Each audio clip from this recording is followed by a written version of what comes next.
Sex offender who admitted to the brutal sexual assault and murder of a Clarksville teenager will spend the rest of his life in prison. Today, a judge sentenced Richard Hooten to life without parole, plus an extra 70 years. Marissa Alter was there for the hearing. She joins us live outside the Clark County Courthouse. Marissa? Vicki, even before court began, Tara Willenborg's family asked for tissues. While today's hearing was difficult for loved ones, it also means they won't have to see Richard Hooten again and can finally start to heal. As Richard Hooten walked into a Clark County courtroom for the last time, he again apologized to the family of Tara Willenborg. I'm just sorry everything happened, I'm just sorry for everything.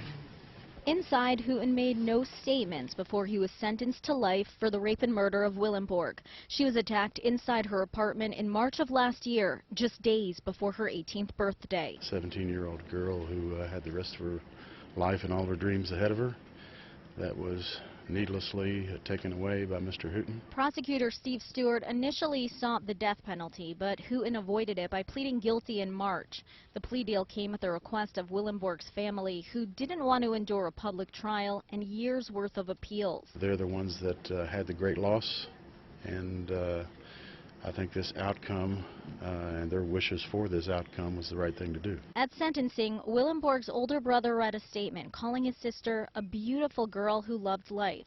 As family members left the courtroom, there were hugs and tears. Willenborg's father, Todd, says now they can try to move on. We don't have to hear from him anymore.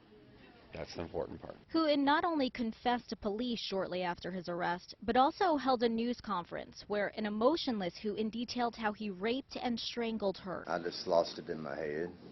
I just lost control. I had my hands around her throat and I just kept going and going, I didn't know how strong I was really putting pressure on her, when I was choking her. Hooten's life sentence means he won't be able to hurt anyone else or their families. I have no doubts that he would have continued for a long time with many more victims had he not been stopped.